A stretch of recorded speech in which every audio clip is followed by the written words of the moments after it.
আসসালামু আলাইকুম। এই ভিডিওটা নতুন যারা প্রবাসে আসতে চান তাদের জন্য একমাত্র এই ভিডিওটা। তো অন্য মানুষ না দেখতে চান সমস্যা নাই, নতুন যারা প্রবাসে আইতে চান তাদের জন্য হইল এই ভিডিওটা। আশা করি দেখে যাবেন, আপনার ভবিষ্যতে উপকারে আসবে। যখন আপনি এই দূর প্রবাসে আসবেন তখন অন্তত আপনার একটু হইলেও কাজে লাগবে। দুইটা কথা একটু টাইম নিয়ে শুনে যাবেন। আপনি বিদেশে আসার আগে অবশ্যই যে কোনো একটা কাম শিখে আইবেন, যে কোনো কাজ হোক। যেমন ইলেকট্রিকের কাজ আছে, রাজমিস্ত্রির কাম আছে, বিভিন্ন সেক্টরের কাম আছে। এই কামগুলো আপনি কি শিখে আইবেন। শিখে আসার পরে কিন্তু আপনার ভাতের অভাব হইতো না, কিংবা কাজের অভাব হইতো না।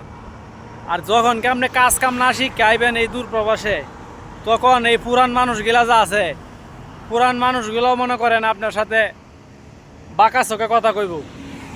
যতই হোক আমাদের দেশের ভাই, যতই হোক বাংলাদেশি ভাই, সবাই কিন্তু বাঁকা চোখে কথা কইব আপনার সাথে। তো এই জন্য বিদেশে আসার আগে প্রত্যেকটা লোকের উচিত যে কোনো একটা কাজ শিখে আসা। কাজটা যদি শিখে আসেন আপনার জন্য অনেক অনেক উপকারে লাগবে। ঠিক আছে, আমি নিজে প্রমাণ। বিদেশে আসার পরে যখন প্রথম কামে গেছিলাম, কিছু লোক আছিল, তার বাড়ি চিটাগাং, তার গেলার নাম বলতেছে না, ভালো খারাপ সব জায়গায় আছে। অনেক কটু কথা শুনতে হয়েছে আমার।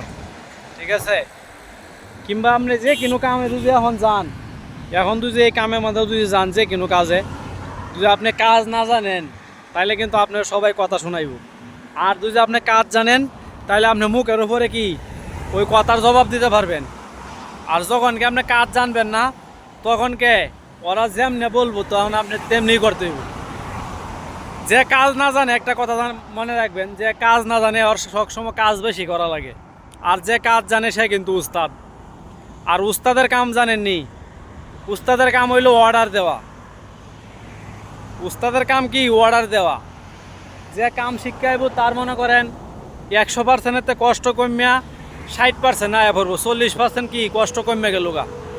তো এই জন্য বিদেশে আসার আগে যে কোনো একটা কাজ শিখাইবেন, আপনার জন্য ভবিষ্যতে বহুত উপকার হইব। আর এই যে উমান আছে, এইগুলা রাষ্ট্রে না আসাই উচিত। আর দুজো আসেন অবশ্যই কাজ শিখবেন, ভালো কাজ শিক্ষা তারপরে এই দূর প্রবাসে আসবেন।